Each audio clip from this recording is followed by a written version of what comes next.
Graduate MLC బరిలో 52 మంది అభ్యర్థులు నామినేషన్ విత్డ్రా చేసుకున్న 11 మంది అట. ఖమ్మం, నల్గొండ, వరంగల్ గ్రాడ్యుయేట్ ఎమ్మెల్సీ ఉప ఎన్నిక బరిలో 52 మంది నిలిచారు.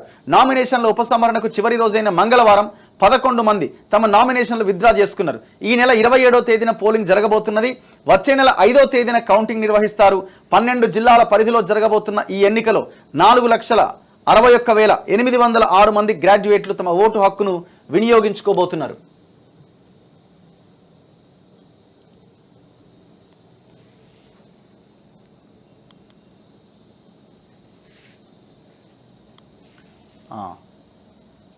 సో ఇట్లా ఎవరెవరు పోటీ చేస్తున్నారు?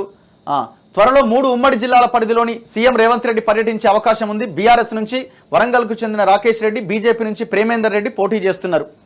కోదండరాం సిపిఐ మద్దతు కాంగ్రెస్కే. 2021లో జరిగిన గ్రాడ్యుయేట్ ఎమ్మెల్సీ ఎన్నికల్లో టీజేఎస్ చీఫ్ కోదండరాం సిపిఐ నుంచి జయసారథి రెడ్డి పోటీ చేశారు. 3వ ప్లేస్లో నిలిచిన కోదండరాంకు ఫస్ట్ ప్రయారిటీ ఓట్లు 70,000కు పైగా దక్కినాయి. సిపిఐకి 9,000కు పైగా ఓట్లు వచ్చినాయి. వీరితో పాటు ఇండిపెండెంట్ అభ్యర్థులుగా చెరకు సుధాకర్ గౌడ్, రాణి రుద్రమరెడ్డి పోటీ చేశారు. కాంగ్రెస్ నుంచి రాములు నాయక్ పోటీ చేసి 4వ స్థానంలో నిలిచారు. ఈసారి కాంగ్రెస్, బీజేపీ, బీఆర్ఎస్ నుంచి మాత్రమే అభ్యర్థులు పోటీలో ఉన్నారు. గతంలో ఇండిపెండెంట్ అభ్యర్థులుగా ఉన్న కోదండరాం, చెరకు సుధాకర్, రాణి రుద్రమ, సిపిఐ అభ్యర్థి ఇప్పుడు పోటీలో లేకపోవడం కాంగ్రెస్ అభ్యర్థికి ప్లస్ పాయింట్గా మారింది. కోదండరాం మద్దతు కాంగ్రెస్ పార్టీకే ఉన్నది. అలాగే సిపిఐ మిత్రపక్షంగా ఉండడం కలిసి వచ్చే అంశం.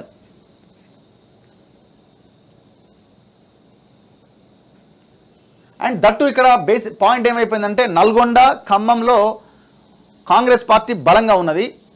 అండ్ వరంగల్లో కూడా చాలా బలంగా ఉన్నది. సో ఈ 3 జిల్లాల్లో మొన్నటి అసెంబ్లీ ఎలక్షన్లో కాంగ్రెస్ బలంగా ఉన్నది. ఇప్పుడు నల్గొండ సీటు ఎంపీ సీటు కాంగ్రెసే గెలుస్తున్నది. ఖమ్మం ఎంపీ సీటు కాంగ్రెసే గెలుస్తున్నది.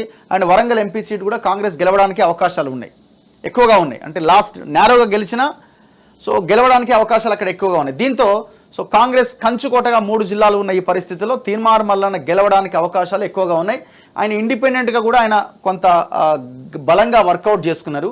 అసలు ఈ మిగతా 2 అభ్యర్థులు ప్రేమేందర్ రెడ్డి గారు కానీ, రాకేష్ రెడ్డి గారు కానీ వీళ్ళు ప్రత్యర్థులుగా తీన్మార్ మల్లన్నకు ఉంటారా లేదా అన్నది కూడా ఒక ప్రధానమైన ప్రశ్న. అసలు వీళ్ళతోని కంపేర్ చేస్తే చాలా గ్యాప్ ఉన్నది.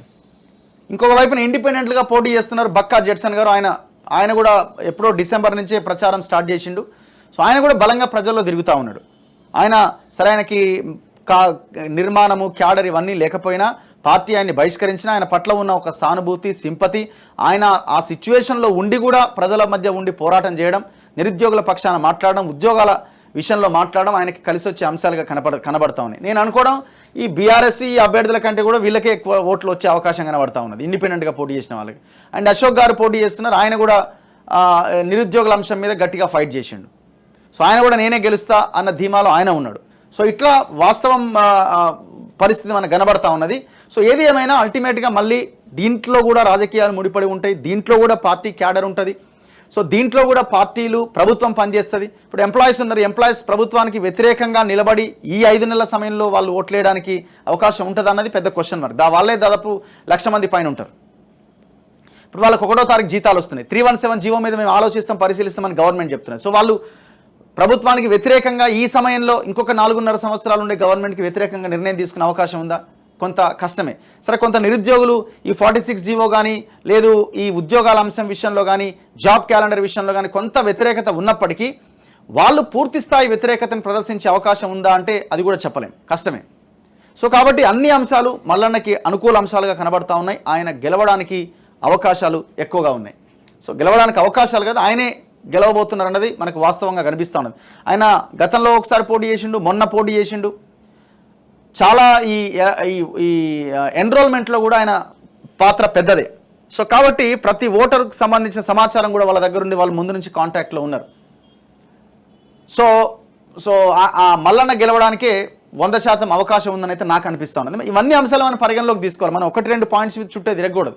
టోటల్ పాయింట్స్ అన్ని మనం తీసుకుంటే ఆయన చేసిన ఫైట్ కేసీఆర్ పైన ఇది కూడా అద్భుతమే కదా.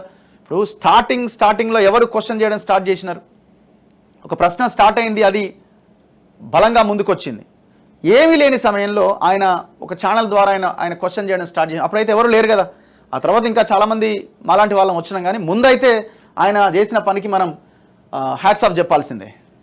సో కాబట్టి మల్లన్న గెలవడానికి అవకాశాలు ఎక్కువగా ఉన్నాయి. ఇండిపెండెంట్గా ఉన్న జడ్సన్ గారు కూడా బలమైన పోటీ ఇవ్వడానికి అవకాశం ఉన్నది. సో ఆయన ఎంతవరకు పోటీ ఇస్తారనేది మనం చూడాలి. ఆయన బలమైన నిజాయితీగా కొట్లాడుతున్న దాంట్లో ఆయన ఫస్ట్ ప్లేస్లో ఉంటారు, దాంట్లో ఎలాంటి డౌట్ లేదు. ఎలాంటి ఆశించకుండా, ఇప్పుడు ఆయన కనుక ఏమైనా ఆశించుంటే జడ్సన్ ఈ పాటికి 100 బిల్డింగ్లు కట్టేటోడేమో, ఆయన చేసిన స్కామ్స్ బయటికి తీసిన దానికి.